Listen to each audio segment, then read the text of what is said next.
Good morning students. आज हम लोग क्लास 9th के सब्जेक्ट एसएसटी सेक्शन हिस्ट्री के चैप्टर 3 को आगे हम लोग कंटिन्यू कर रहे हैं।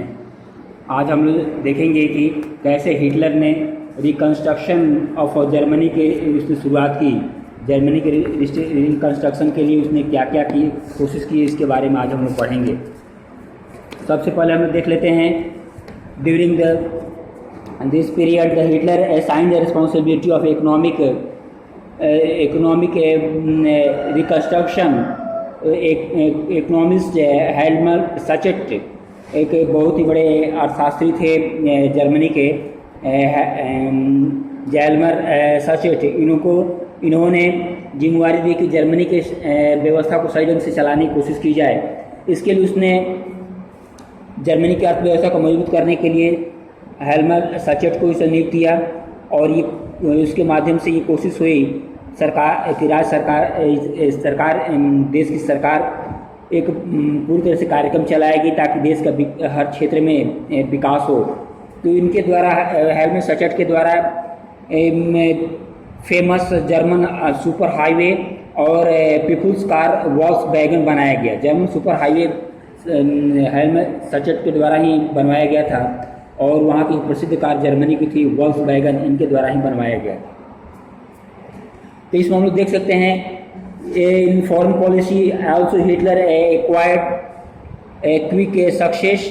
ही pulled out of the league of nation in 1933। हम लोग देखते हैं हिटलर ने 1933 में लीग ऑफ नेशन से एक राष्ट्रव्यापी, जिसे आज हम लोग कैसे यूएनओ देखते हैं, संयुक्त राष्ट्र संघ यूनाइटेड स्टेट्स बनाया गया है, यूएनओ बनाया गया है। उसी तरह उस समय फर्स्ट वर्ल्ड वार के बाद लीग ऑफ नेशन बनाया गया था। उससे जर्मनी अलग हो गया और उसने रिहाइनलैंड जो जर्मनी का भाग था फ्रांस और खासकर इंग्लैंड के द्वारा अधिकार कर लिया गया था, उसको उसने पुनः 1938 में जीत लिया, 36 में जीत लिया। और उसके बाद ऑस्ट्रिया को जर्मनी ने 1938 में जर्मनी में मिला लिया था और उसने एक स्लोगन दिया, one people one empire one leader. इसके माध्यम से एक लोग एक साम्राज्य और एक नेता का नारा देकर के बहुत सारे क्षेत्रों को, खास करके एक और क्षेत्र था सुडेनलैंड, ये चेकोस्लोवाकिया के क्षेत्र से होते हुए इसने जर्मनी भाषा लोग बोलते थे, उसको उसने अधिकार कर लिया। उसका एक लाभ इसके कारण ये हुआ क्योंकि आप पिक्चर में देख सकते हैं, यहाँ पर ये जर्मनी है, यहाँ पर इंग्लैंड है और इंग्लैंड चुपचाप था। वर्साई संधि जब फर्स्ट वर्ल्ड वार की बात की गई थी, जिसके कारण जर्मनी को बहुत क्रश कर दिया, दबा दिया गया था। तो इंग्लैंड गुप्त रूप से चुप था और उसका फायदा जर्मनी के हिटलर ने उठाया। इसके बाद बहुत सारे सक्सेस वर्साई संधि के बाद उसे हिटलर द्वारा बहुत कदम उठाए, जिस पर उसने बहुत लाभ हुआ। Hitler did not stop here. Such had advised Hitler against investing hugely in armament in the state, still ran on deficit financing. इस तरह देखते हैं कि हिटलर यही नहीं रुका, उसने अपनी सेना को मजबूत करने के लिए ज़्यादा से ज़्यादा बड़ी सेना खड़ी की गई, उसके लिए नए नए शस्त्र हथियार बनाए जाने लगे। तो इसका जो इकोनॉमिस्ट सचेट को इसने जर्मनी के मजबूती के लिए जर्मनी को आर्थिक रूप से सशक्त बनाने के लिए जो कदम उठाने के लिए कहा था, तो इसने इसका विरोध किया कि नहीं, आप अभी भी देश की अर्थव्यवस्था सही नहीं है, ये देश घाटे में है। इसके बावजूद हिटलर ने उसका बातों को माना नहीं और उसको बाद में सचेट को जर्मनी छोड़ना पड़ा। हिटलर एक ही तरीका अपनाया ताकि अन्य क्षेत्रों पर अधिकार करके और जर्मनी का अर्थव्यवस्था को मजबूत बनाया जाए। और उसने 1938 पोलैंड पर उसने आक्रमण करके इससे जर्मनी और फ्रांस और इंग्लैंड के बीच लड़ाई शुरू हो गई। और बाद में जर्मनी ट्राइपैटिक पैक्ट बनाया, खास करके इनके साथ जर्मनी उसमें थे, इटली और जापान मिलकर के ये त्रिकोणीय इन्होंने संगठन बनाया। और इस तरह हम लोग देखते हैं यूरोप में 1940 तक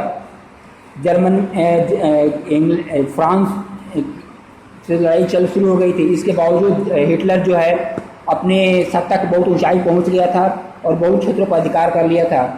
लेकिन हम लोग देखते हैं इसमें हिटलर क्या किया उसने ईस्टर्न यूरोप पर, पूर्वी यूरोप पर आक्रमण कर दिया और चाहता था कि ज़्यादा सारे क्षेत्र पर अधिकार कर लिया जाए। इसके लिए उसने सोवियत यूनियन पर अटैक कर दिया 1941 में। ये इसकी बहुत हिस्टोरिक ब्लंडर थी। और इधर पश्चिमी क्षेत्र में इंग्लैंड ज़्यादा बमिंग कर रहा था, इसके कारण दोनों क्षेत्रों में इसको लड़ना पड़ा। बाद में सोवियत आर्मी ने इसको स्टालिनग्राड में हराया और इसके सैनिकों को तब तक ये इनका पीछा करते जब तक कि जर्मनी की राजधानी बर्लिन तक उसके सैनिक नहीं पहुंच गए। इस तरह हम लोग देखते हैं यूरोपीय क्षेत्रों में खास करके हिटलर की बहुत बड़ी पराजय हुई। और इस तरह हम लोग देखते हैं यूएसए जो सेकेंड वर्ल्ड वार से अलग था, लेकिन जापान की विस्तारवादी नीति कारण हिटलर क्या हुआ, खास करके फ्रांस का भाग था, Indo German, French, German, China, इस पर जापान अधिकार कर लिया था। और अटलांटिक ये आपका प्रशांत महासागर में अपने क्षेत्र का विस्तार कर रहा था और हिटलर को समर्थन भी दे रहा था। उसने अमेरिका के एक जहाँ पर नौसैनिक एक अड्डा था पर्ल हार्बर, उसने बम गिरा दिया। उसके कारण जब अमेरिका गुस्से में आकर के द्वितीय विश्व युद्ध में शामिल हुआ और उसने जापान के 2 शहर जो थे नागासाकी, हिरोशिमा, उसने एटम बम गिरा दिया। और इस तरह हम देखते हैं the war ended on May 1945। इस तरह सेकंड विश्व युद्ध, द्वितीय विश्व युद्ध मई 1945 में ख़त्म हो जाता है। इस तरह देखते हैं कि जर्मनी हार जाता है और द्वितीय विश्व युद्ध के बाद हिटलर आत्महत्या कर लेता है। नेक्स्ट वीडियो में हम लोग नाजी लोगों के बारे में चर्चा करेंगे। Thank you.